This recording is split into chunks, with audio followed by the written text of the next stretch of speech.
konferensi pers, tetapi kita naik ke live YouTube, live IG. Kita mengatakan bahwa sahabat semua, Anda diizinkan untuk re-upload atau ambil semua informasi tadi, naikkan ke YouTube channel Anda atau ke sosial media Anda. Kalau Anda mendapatkan AdSense, Anda mendapatkan benefit iklan, apapun ambil 100%. Tapi mohon jangan menggunakan nama yang menjadi trademark dari Bosman seperti nama Bosman, Mardigu, Wowi, Sontoloyo, dan lain sebagainya. Anda semua mengerti. Lalu kita melakukan hal yang seperti rutin kita lakukan.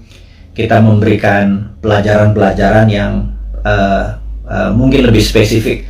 Kita memberikan julukan kepada orang-orang yang setuju dengan prinsip kita dengan nama New Mind. Sekarang pertanyaan, New Mind itu apa? New Mind adalah yang mereka mempunyai pemahaman terhadap New Economic Model. New Economic Model. Kita adalah kaum secara ekonomi tidak lagi berkiblat pada Adam Smith dan Keynesian. Kita menyebut diri kita adalah post-Keynesian atau Keynesian yang sudah kita lewati. Dan mazhab kita ini dipakai oleh Michael Hudson atau Hudsonian. Michael Hudson dengan Hudson Institute-nya tahun 1971 menyarankan pemerintahan Nixon untuk melepas jaminan emas dalam memprinting dolar. Kemudian menggunakan petroleum untuk printing money sebagai underlying dolar, dan hutang negara-negara lain untuk printing dolar. Sejak tahun 1971 Amerika awal menjadi negara superpower dan terus mengontrol dunia dengan energi dan currency. Kemudian Michael Hudson ngajar di Peking University tahun 1989.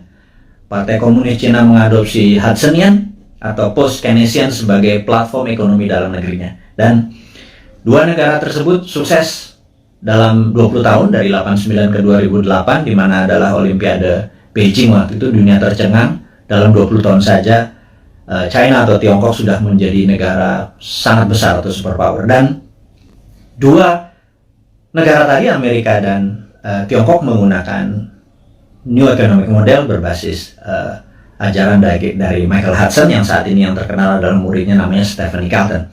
Dan itulah orang-orang yang kalau nanti 2024 kita mendapatkan kepercayaan, mungkin penasihat ekonomi kita adalah Michael Hudson dan Stephen Carlton yang akan membawa Indonesia menjadi punya model baru, New Economic Model, di mana kita mungkin negara kita tidak ada interest atau bunga lagi, pajak turun gitu ya, berbeda dengan sekarang yang pajaknya naik.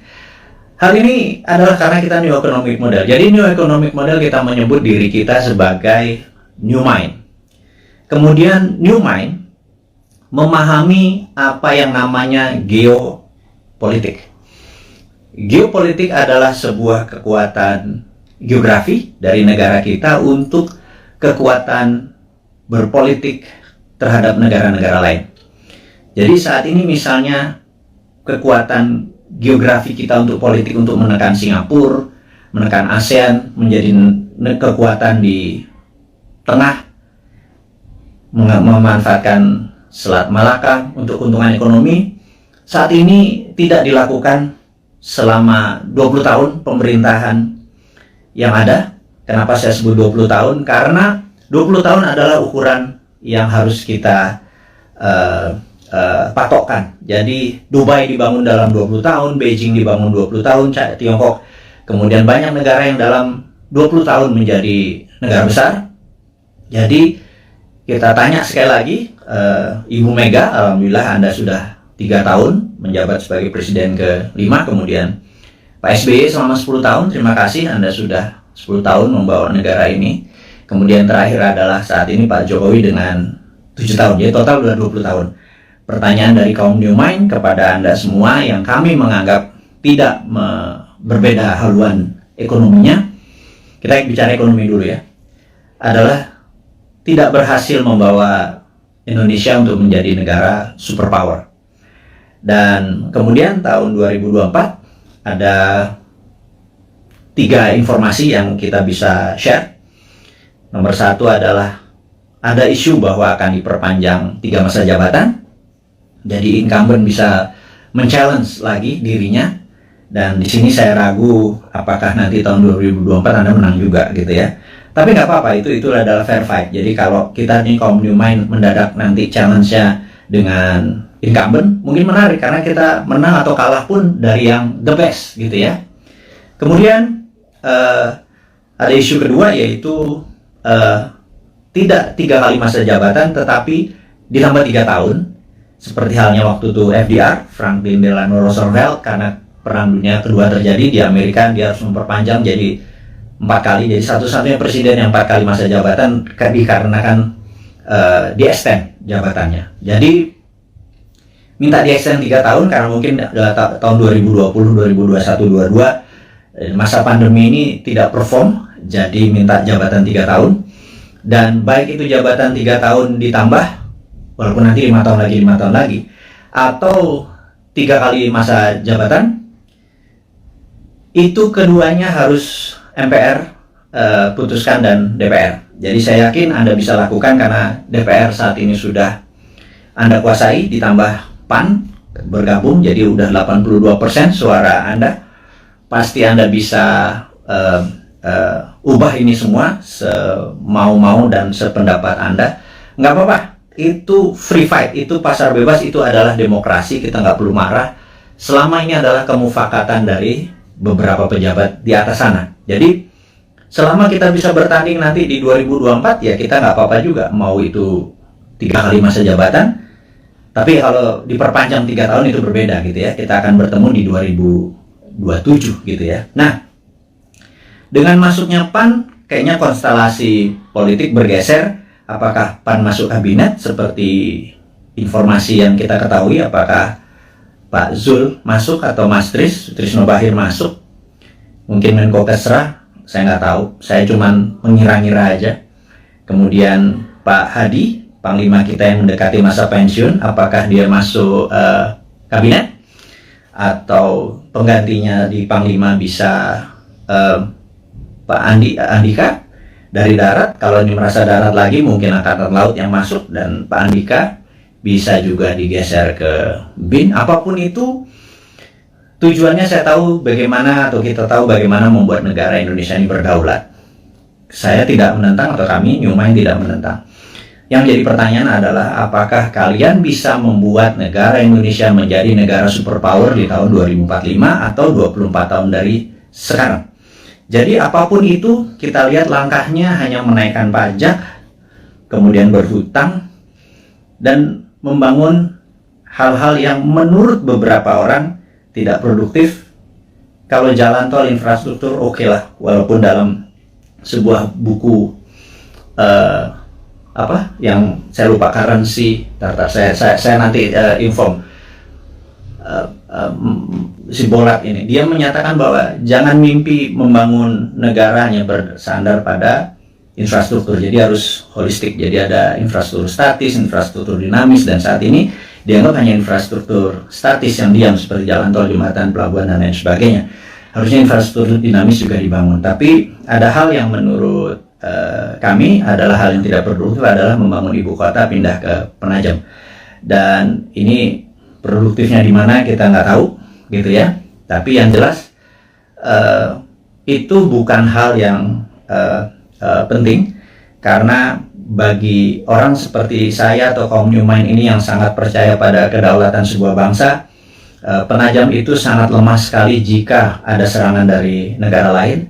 Karena sisi utara ada Malaysia, Sarawak, di mana pangkalan militer Malaysia terbesar adalah di utara Kalimantan, di Sarawak.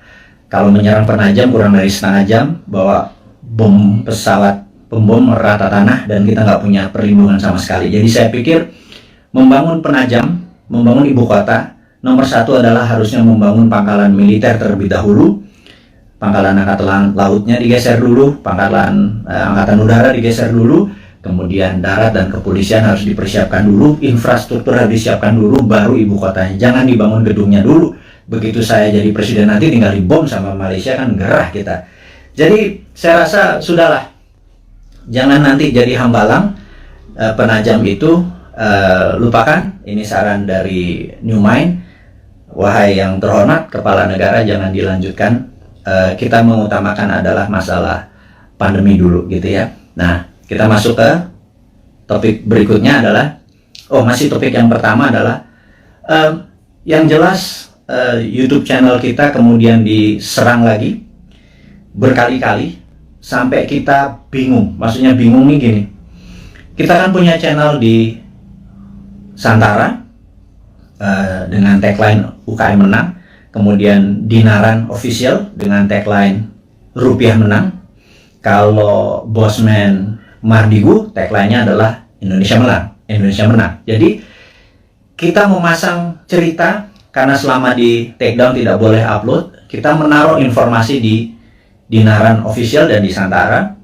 Kemudian begitu kita boleh lagi memasang, kita memindahkan informasi di Dinaran tersebut official ke Bosman Mardigu dan itu di take down juga. Itu kita heran, berarti memang YouTube kita memang ditarget gitu ya, sampai kita kebingungan. Karena apalagi yang ditarget, karena benar-benar kata-kata yang kita taruh, bahkan jualan emas, jualan Dinaran, akan mempromosikan emas sebagai alat bayar atau bukan sebagai alat tukar, itu pun di take down. Jadi kita pikir kita akhirnya diserang lagi. Kali ini menarik, katanya kita melanggar konsensus WHO. Kita ngecek langsung video mana yang melanggar konsensus WHO. Ternyata di salah satu video, nggak di salah satu, ada 5 video kita tentang BPOM dan vaksin dan COVID. Di situ kita terang-terangan mengatakan kita mendukung vaksinasi, tetapi kita lebih mendukung terapi imunitas, alias mereka dites titernya dulu, dimana kalau titernya 150 ke atas atau 200 ke atas tidak usah vaksin karena antibodinya tinggi. Jangan semua orang dihajar titernya rendah atau tinggi, dihajar semua pakai vaksin sehingga terjadi pemborosan. Dan menurut kita ini ada 400 juta vaksin udah dibeli, jangan-jangan dengan 50 juta kalau kita selected mereka yang titernya di bawah 150 antibodinya itu yang divaksin, maka jangan-jangan 80% penduduk kita yang di kampung-kampung sana yang hanya makan tiwul, hanya makan jagung rebus terus ngopi terus ngakak-ngakak tuh titernya pada tinggi semua karena bahagia semua. Sementara yang bermasalah nyara orang di kota dan pejabat-pejabat terutama politikus yang titernya rendah walaupun makannya enak, mungkin karena duitnya nggak halal kali ya, mereka yang dikasih vaksin gitu. Nah, ternyata kita mempromosikan imunoterapi atau terapi imunitas itu dianggap melanggar konsensus WHO dan kita di take down lagi. Jadi kita mulai mempelajari apa sih konsensus WHO. Ternyata konsensus WHO itu adalah vaksin itu suggested, atau dalam bahasa Indonesianya vaksin itu disarankan.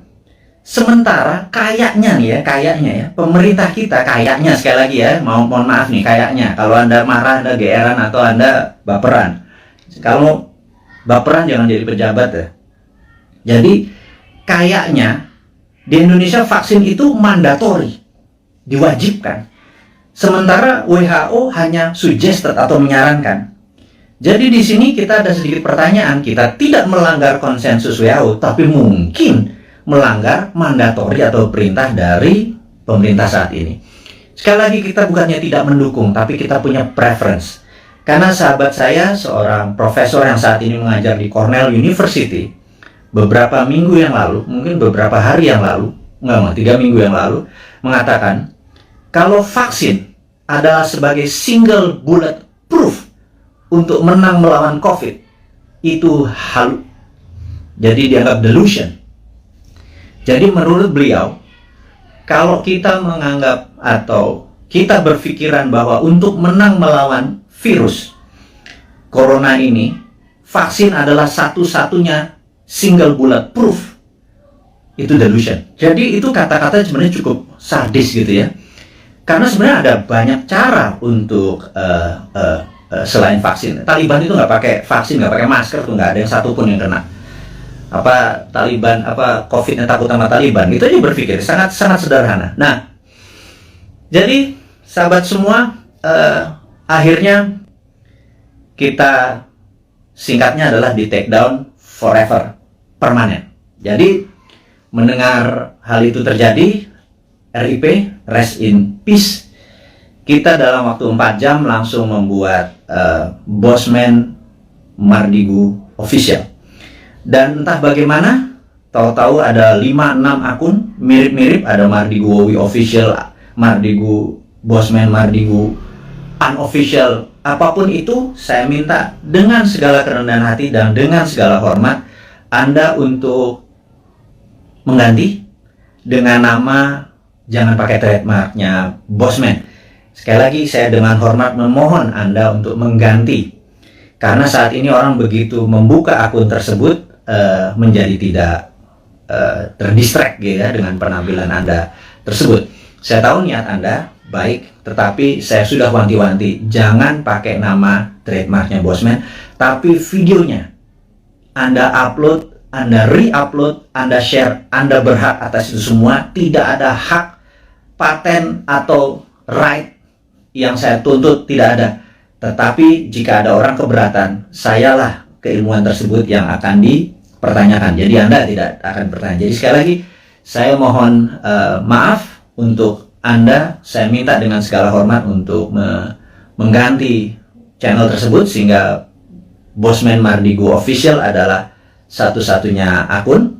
Dan ke depan kita akan punya gaya lain, punya genre lain, punya aliran lain, demi membuat Anda semua mengerti otot atau muscle knowledge atau otot bernegara yang lain yang akan kita ajarkan, yang akan membuat kita menjadi negara besar superpower di 2045. Dan di sini Anda akan selalu mendengarkan kata-kata berulang, yaitu new mind 1, nomor 2 adalah 024, di mana kita target 024 adalah new mind sudah mendapat mandat. Itu bukan berarti Bosman atau seorang Mardigu menjadi presiden, tapi kita berharap dalam 3 tahun ke depan, ya, kemarin kita udah punya 171 juta viewer. Kalau satu orang menonton 10 video Bosman, maka ada 17 juta sahabat Indonesia yang sudah menonton video Bosman. Kalau kita menarget 1 miliar viewer dengan teman-teman, ada sekitar 100 akun bersama-sama. Kalau 1 miliar viewer ditonton, maka kalau satu orang nonton 10, ada 100 juta warga Indonesia sudah terkena dengan new mind. Saya harapkan secara pribadi 70% menerima konsep tersebut. Kalau 70% menerima konsep tersebut, ada sekitar 70 jutaan orang. Itu sudah hampir 50% dari mata pilih di 2024. Dan inilah yang menentukan course atau Indonesia mau kemana nantinya. Maksudnya begini, sahabat semua, sahabat muda, saya mengkhususkan Anda yang berjiwa muda dan masih muda, yang saat ini umurnya 40 tahun paling tua atau 40 tahun ke bawah. 3 tahun lagi paling tua adalah 43, 45 mungkin ya. Dan Anda yang berusia 45 tahun ke bawah, di tahun 2024 Anda adalah merupakan 71% mata pilih. Sebenarnya Anda lah yang menentukan negara Indonesia ini mau kemana. Masih bergantung pada IMF? Monggo. Masih berhutang? Monggo. Pilih aja siapa-siapa yang kira-kira mirip-mirip dengan genre-genre atau aliran 3 presiden terakhir, Pak Bu Mega, Pak SBY, dan Pak Jokowi gitu ya, atau Pak Jokowi itu sendiri. Jadi kalau Anda masih mau miring ke Tiongkok, pilihlah yang kita sebut para old mind. Jadi kalau nanti di 2024 Anda masih memilih old mind, ya nggak apa-apa juga gitu ya. Ya sudah, saya secara pribadi tidak kalah, tidak menang. Tapi saya akan bilang ke anak cucu kita atau kita semua ya saat ini, yang hampir 7.000 sahabat yang saat ini bersama-sama menonton live IG-nya Bosman ini. Saya mohon dengan amat sangat, Anda fight untuk hak Anda, Anda fight untuk cucu turunan Anda, sehingga nanti Anda berkata bahwa anakku atau cucuku, dulu eyang, dulu mbah, dulu Pak Ade, dulu apapun itu, kita fight untuk membawa Indonesia dengan memberi pelajaran baru supaya Indonesia menjadi negara berdaulat superpower di 2045. Tapi kami kalah di 2024. Ternyata yang dipilih adalah old mind juga. It was a fight. Jadi kita bisa punya cerita bahwa been there done that, ya gue kalah gitu ya. Tapi kalau kita menang, percayalah, New Mind akan membuat Indonesia menjadi negara superpower di 2045. Detailnya kita selalu urai di dalam 1000 video ke depan dalam 3 tahun. 1000 itu hampir 3 tahun. Itu akan mengurai dengan rinci apa yang harus kita lakukan mulai dari sekarang sampai 2024, dari 2024 sampai 2045. Kita rinci bagaimana Indonesia untuk menjadi negara superpower year to year-nya. 2025-nya ngapain, 2026-nya ngapain.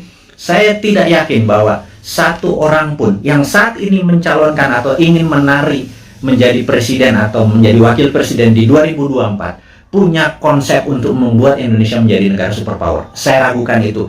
Karena yang mereka lakukan adalah populerisme. Ingin menjadi populer, dengan populer mereka diharapkan mengambil hati rakyat terus mereka memilih. Yakin kita nanti begitu dia jadi, dia bingung mau diapain negara ini gitu ya. Beda dengan New Mind. New Mind tidak ingin menari untuk menjadi presiden, tetapi konsepnya yang akan kita bawa agar siapapun yang nanti menari di 2024 membawa konsep ini yang akan membawa Indonesia menjadi negara superpower di tahun 2045. Itu 24 tahun dari sekarang. Jadi kita harus bersiap-siap menuju ke tahun 2045, dan kalau kita mundur 2029 atau 2034 telat kita. Ya, sekali lagi.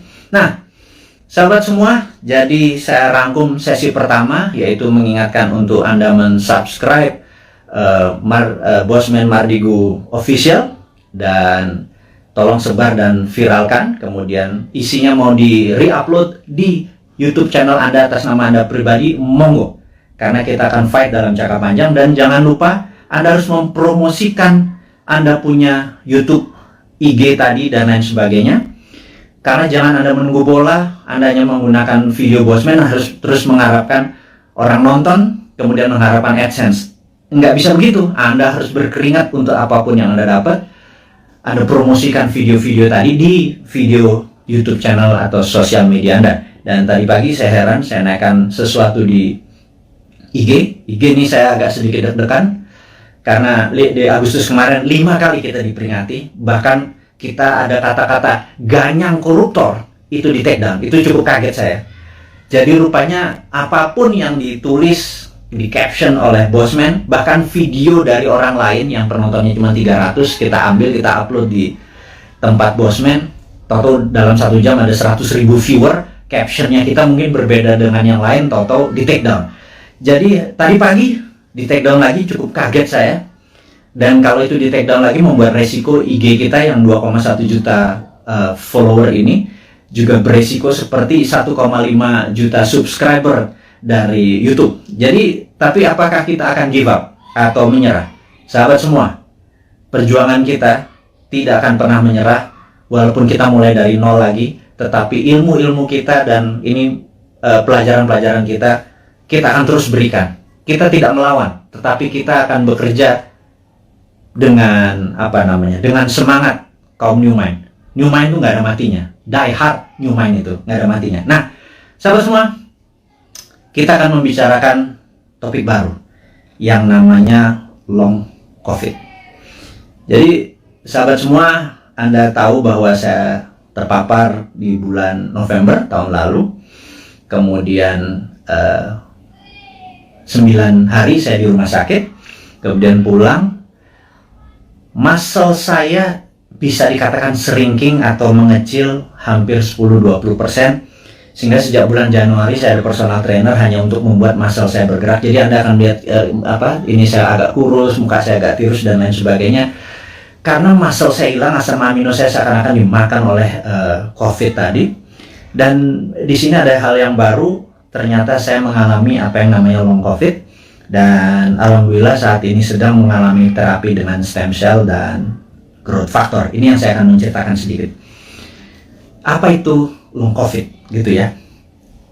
Jadi sahabat semua, kalau ada pencuri masuk ke sebuah rumah, pencuri itu ingin mencari emas, uang, ATM, kunci mobil, dia bongkar lemari, dia bongkar kulkas, dia bolak-balik sofa, dia apapun dalam rumah itu berantakan. Dan ketika keluar dari rumah tersebut, ada polisi yang menembak mati. Matilah pencuri tersebut. Tetapi rumah yang tadi dia masuki sudah berantakan.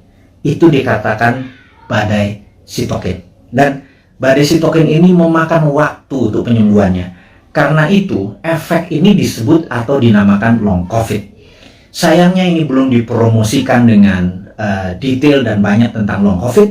Maka dengan segala kerendahan hati, Bosman adalah orang yang awal-awal menceritakan tentang long COVID.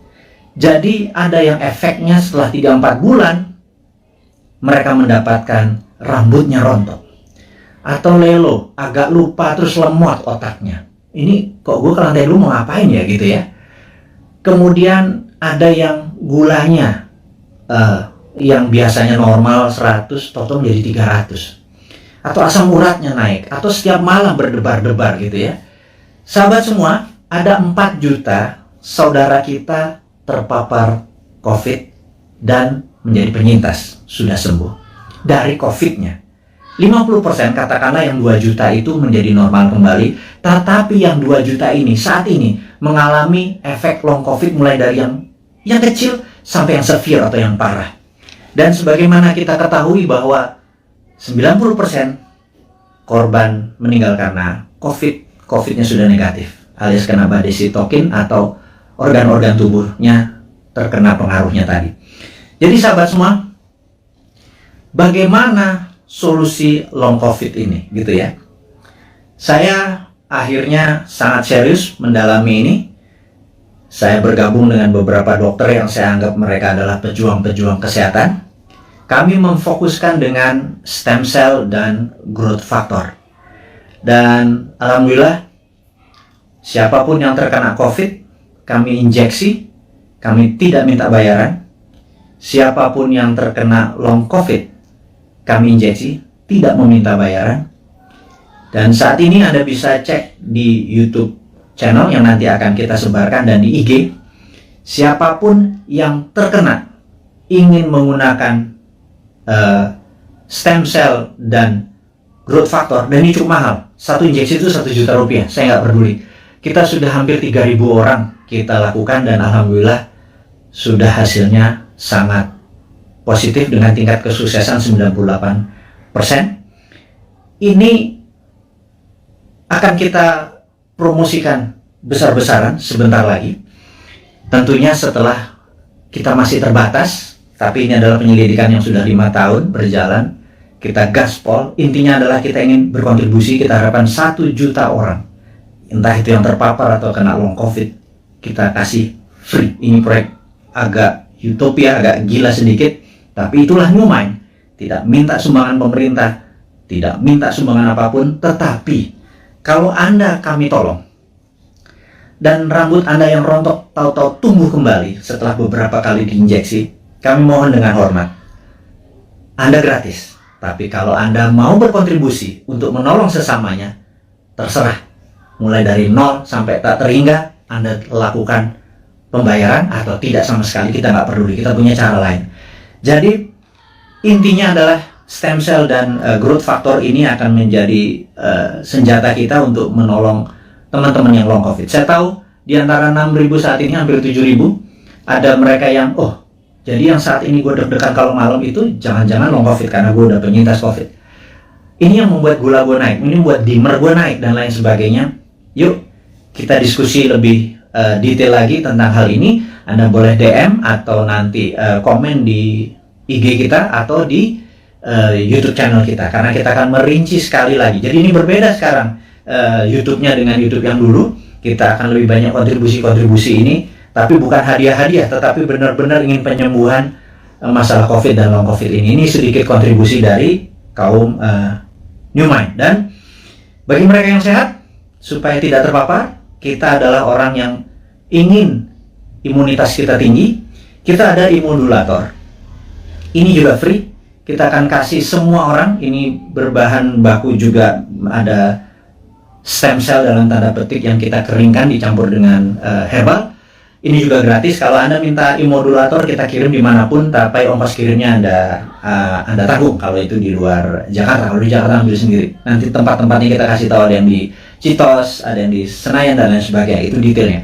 Imunulator ditargetkan adalah mereka yang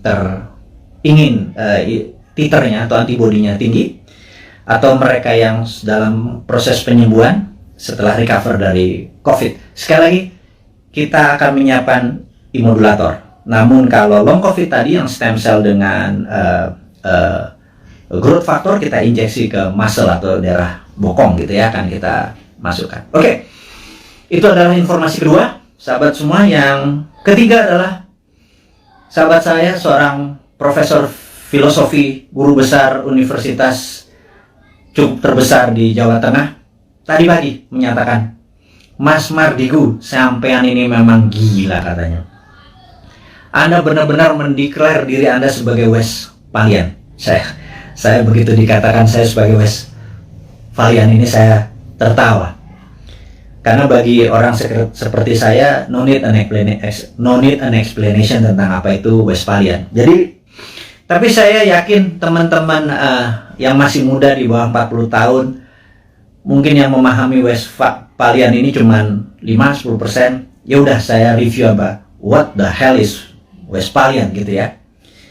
Jadi Westphalian ini adalah orang-orang yang mendukung. Ini adalah di abad 17, tepatnya mungkin tahun 1648.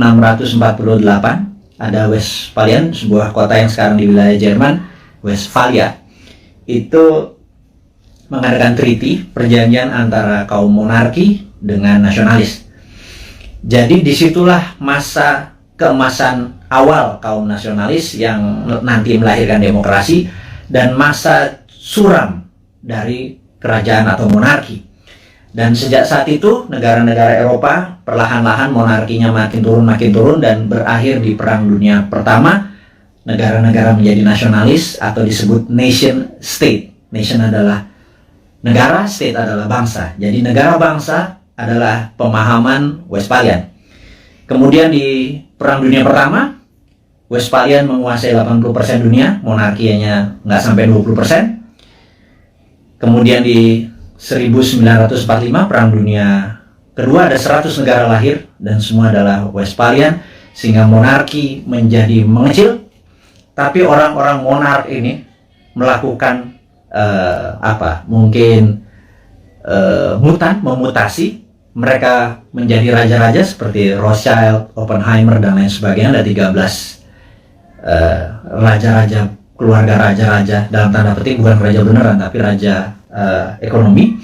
Nah, mereka inilah yang mulai menggarap dunia tahun 50-an, 60-an, 70-an terus, dan mereka yang kita sebut sekarang dengan nama globalis. Jadi globalis ini anti nation, anti negara, anti bangsa.